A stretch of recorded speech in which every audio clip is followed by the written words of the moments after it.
Good morning students. तो आज मैं सेकेंड लेक्चर के बारे में बताऊंगा। लेक्चर नंबर 2 में पहला चीज़ तो मैं बताऊंगा what is the sign convention for the shear stresses. जो शियर स्ट्रेसेस है, अगर शियर स्ट्रेसेस जो है ये क्लॉकवाइज घूमेगा, जैसे यहाँ पे शियर स्ट्रेसेस जो भी है ये क्लॉकवाइज डायरेक्शन पे रोटेट हो रहा है, that is it is rotating in the clockwise direction as well as this is also rotating in the clockwise direction about the centre point, तो इनको हम लोग प्लस मानेंगे। और अगर शियर स्ट्रेसेस जैसे यहाँ पे anti clockwise direction about the centre point as well as anti clockwise direction in the centre point, ठीक है। अगर anti clockwise direction centre point के अबाउट रोटेट होगा तो इनको हम लोग निगेटिव मानेंगे। और एंटी क्लॉकवाइज या तो काउंटर क्लॉकवाइज निगेटिव होते हैं, और क्लॉकवाइज डायरेक्शन पे जो भी शेयर होगा about the centre they are assumed as the positive. These are the sign convention for the shear stresses. उसके बाद फिर से मैं एक न्यूमेरिकल करूंगा जो कि लास्ट क्लासेस में मैंने आप लोगों को बताया था। Whenever we are required to find out the stresses and the complementary stresses on both the oblique planes, तो जैसे एक न्यूमेरिकल दिया, a prismatic bar of 500 mm square area दिया हुआ है, cross sectional area is loaded with a tensile force. यहाँ पे क्या है, एक टेंजाइल फोर्स दिया हुआ है डेट इज 50 किलो न्यूटन। इसका मतलब है इस न्यूमेरिकल में P का वैल्यू दिया हुआ है, तो टेंजाइल फोर्स का भी दिया हुआ है value. Now we have to find out the all the stresses acting on an element which makes 30 degree with the vertical। जो वर्टिकल के साथ एंगल है वो हम लोग के पास दिया हुआ है। जैसे ये वर्टिकल है और वर्टिकल के साथ एंगल दिया, इसका मतलब है हम लोग के पास थीटा वैल्यू अवेलेबल है। If theta value is given, then we can find out first of all the shear stresses which is equal to P by 2a sin 2 theta and normal stress is equal to P by a cos square theta। दोनों ही value मैं find out कर सकता हूँ। अब P मतलब जो tensile stress दिया हुआ है किलो न्यूटन में दिया हुआ है, इसको मैं न्यूटन में कन्वर्ट करूँगा, 10⁻³ से मल्टीप्लाई करूँगा। इसको मैंने सब्सटीट्यूट कर दिया, एरिया को भी मैंने सब्सटीट्यूट कर दिया, इनटू कॉस स्क्वायर 30 डिग्री कर दिया, तो फाइनली जो भी वैल्यू आया है, ठीक है, वो हो गया आपका नॉर्मल स्ट्रेसेस। उसके बाद next shear stresses P by 2a into sine 2 into 30 60 degree, तो जो भी वैल्यू आया है वो भी वैल्यू हो गया आपका शियर स्ट्रेसेस। फाइनली मेरे पास शियर स्ट्रेसेस भी आ गया, नॉर्मल स्ट्रेसेस भी आ गया ऑन एन इंक्लाइन प्लेन। लेकिन उसके बाद अगर ये वैल्यू पता है तो मैं कॉम्प्लीमेंट्री स्ट्रेसेस भी निकाल सकता हूँ, क्योंकि यहाँ पे बताया गया है कि you need to find out all the stresses. तो स्ट्रेस ऑल दी स्ट्रेसेस का मतलब है normal stresses and shear stresses in an oblique plane as well as normal stresses and shear stresses in the complementary plane. तो complementary जो stresses है उनको भी मैं फाइंड आउट करूँगा, लेकिन उनके लिए मुझे एक एंगल चाहिए। जो भी एंगल है वो क्या हो जाएगा, theta will be equal to 90 degree plus theta होते हैं, तो 90 degree plus theta 90। So here theta है कॉम्प्लीमेंट्री स्ट्रेसेस के लिए, theta is equal to 90 plus theta, that is 90 plus 30 degree जो दिया हुआ था इक्वल टू 120 डिग्री है। अगर ये एंगल पता है तो फॉर्मूला क्या है, सिंपल चेंज है, P by a into cos square theta, यही फॉर्मूला है, यही फॉर्मूला लिखना है। या तो मुझे 90 प्लस थीटा लिखना है, या तो सिंपल जो भी है वही फॉर्मूला से, सेम फॉर्मूला से। फाइनली देखिए यही फॉर्मूला है जो नॉर्मल स्ट्रेसेस की फॉर्मूला है, सेम है, सिर्फ थीटा में क्या होगा 90 प्लस थीटा होगा। तो जैसे फाइनली में क्या होगा, P बाई a, P का वैल्यू सब्सटीट्यूट किया, a का value substitute and cos square into 120 degree कर दिया, तो 25 एम्पियर आ रहा है। उसके बाद अगर ये चीज भी ध्यान रखना, अगर पॉजिटिव आते हैं, जैसे मैंने यूनिट नंबर 1 में सिखाया था, पॉजिटिव वैल्यूज का मतलब है टेंजाइल फोर्सेस एंड निगेटिव का मतलब है कॉम्प्रेसिव फोर्सेस। तो ये भी चीज ध्यान रखना है, यहाँ पे जो भी पॉजिटिव वैल्यू आ रहे हैं सिग्मा एंड में वो टेंजाइल होगा, और शियर में सभी को पता है अगर पॉजिटिव आता है तो क्लॉकवाइज, और अगर निगेटिव आते हैं तो काउंटर क्लॉकवाइज या एंटी क्लॉकवाइज वैल्यू होगा। तो यहाँ पे P वैल्यू मैंने फिर से शियर के लिए सब्सटीट्यूट कर दिया, शेयर के लिए मैंने P वैल्यू सब्सटीट्यूट किया, A वैल्यू और 2a वैल्यू सब्सटीट्यूट किया, into sine of 2 into 120 minus आ रहा है, माइनस का मतलब है it is counter clockwise. Okay इतना तक जो मैंने दोनों ही चीज़ें फाइंड आउट कर दी। एक हो गया shear stresses in an oblique plane और normal stresses in an oblique plane, उसके बाद shear and normal stresses in the complementary plane, that is complementary shear stresses.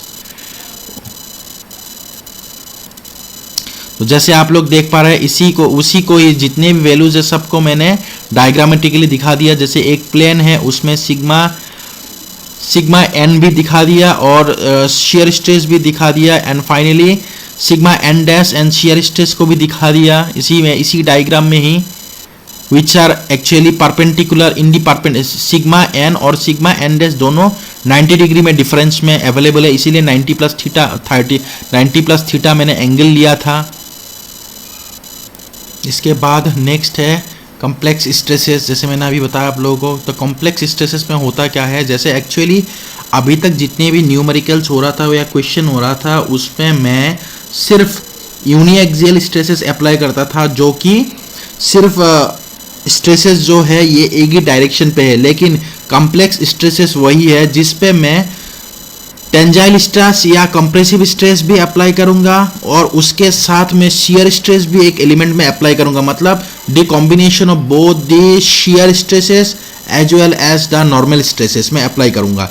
जैसे ये क्यूब देख पा रहे हैं, इस एलिमेंट में मैंने शियर स्ट्रेसेस अप्लाई कर दिया, that is tau x y जो है वो शियर स्ट्रेसेस हो गया, tau x y shear stresses हो गया, एंड इसमें शियर स्ट्रेसेस भी है और साथ में बायएक्सियल स्ट्रेसेस है, मतलब सिग्मा एक्स भी है एंड सिग्मा वाई भी है।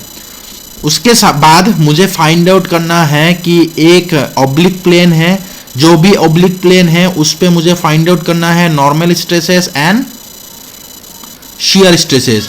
देखिए इससे पहले जो भी न्यूमेरिकल था उस पे भी मैं normal stresses and shear stresses find out करता था ऑब्लिक प्लेन में, but in those cases there is the presence of only one stress, that is uniaxial stresses था, that is only p था या sigma था, and sigma y नहीं था, साथ में shear stresses भी available नहीं था। लेकिन इसमें sigma x भी है, sigma y भी है and shear stresses भी available है, that is tau xy भी available है। अब देखिए डायरेक्ट फॉर्मूला है, जैसे मैं आप लोगों को दिखा रहा हूँ, देखिए एक बार। जब मुझे नॉर्मल स्ट्रेसेस फाइंड आउट करना है sigma n, then formula is sigma x plus sigma y by 2 plus sigma x minus of sigma y by 2 cos 2 theta plus tau x y sine 2 theta. ये हो गया आपका normal stresses in an oblique plane.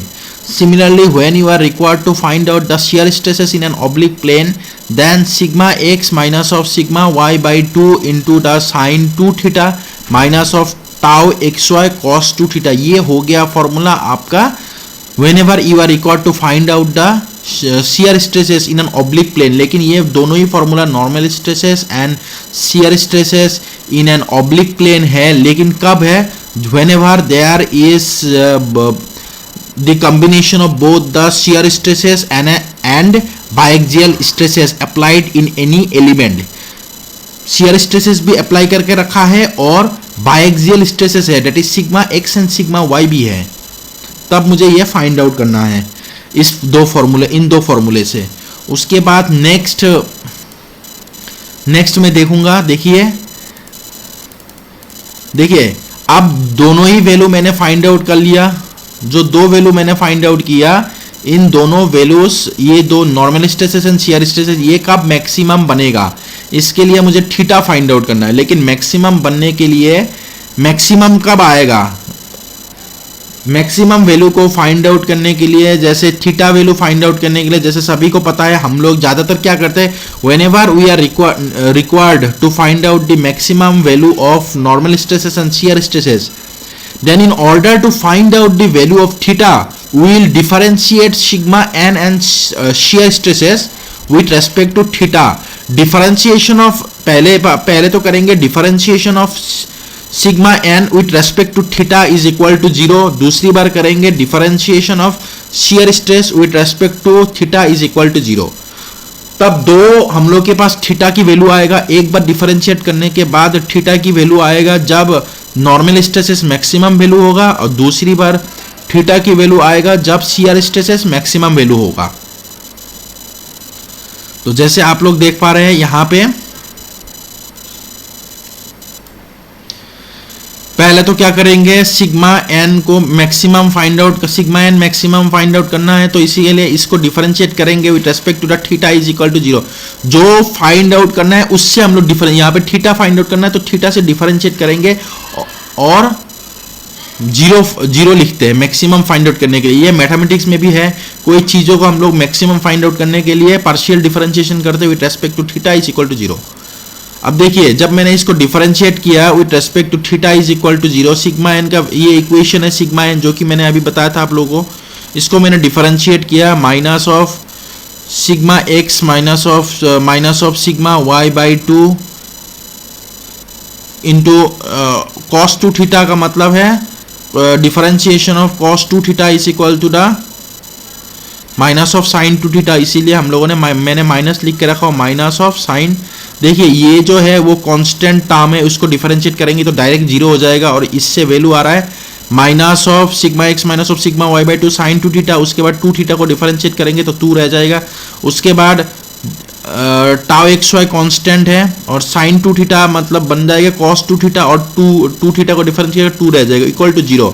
तो इससे finally क्या आ रहा है, जब इक्वल टू करेंगे तो साइन थीटा एक तरफ रहने देंगे और कॉस थीटा, जब कॉस थीटा और साइन थीटा दोनों तरफ रह गया तो डिवाइड कर देंगे, sine theta by cos theta equal to formula आ जाएगा twice of tau x y divided by sigma x minus of sigma y. This is the formula, this is the required formula, that is tan 2 theta is equal to 2 sigma xy divided by sigma x minus, ये हो गया आपका equation. जब maximum किसकी value आएगा, जब maximum value आएगा for the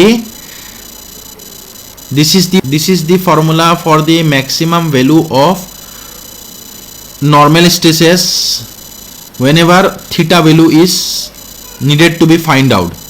तो इस फॉर्मूला से मैं थीटा वैल्यू फाइंड आउट करूंगा, जो भी थीटा वैल्यू है उतने थीटा वैल्यू पे मैक्सिमम नॉर्मल स्ट्रेस आएगा। नेक्स्ट मैं शियर स्ट्रेस फाइंड आउट करूंगा, मैक्सिमम शियर स्ट्रेस। लेकिन मैक्सिमम शियर स्ट्रेस की वैल्यू कब, शियर स्ट्रेस कब मैक्सिमम बनेगा, जो भी थीटा वैल्यू है उसको फाइंड आउट करने के लिए differentiation of T shear stress tau with respect to theta is equal to 0। Similarly shear stress का जो भी इक्वेशन है इसको मैं डिफरेंशिएट करूंगा, डिफरेंशिएट करने के बाद मेरे पास आ रहा है cot 2 theta is equal to minus of tau x y divided by sigma x. ये हो गया, ये जो इक्वेशन है इससे मैं थीटा वैल्यू फाइंड आउट कर सकता हूं, लेकिन इस थीटा में कौन सा वैल्यू मैक्सिमम है, शियर स्ट्रेस मैक्सिमम है। और इस इक्वेशन से मैं थीटा वैल्यू फाइंड आउट कर सकता हूं, लेकिन इस थीटा में कौन सा वैल्यू मैक्सिमम है, shear stress, that is maximum shear stress and maximum normal stresses, दोनों ही वैल्यू मैक्सिमम होते हैं जब थीटा की वैल्यू एक ये हो गया और दूसरा थीटा की वैल्यू ये वाला इक्वेशन। ये दो इक्वेशन आप लोगों को याद रखना है, जब मुझे मैक्सिमम फाइंड आउट करना पड़ता है तो ये दो इक्वेशन यूज करके मैं मैक्सिमम वैल्यूज को फाइंड आउट करूंगा।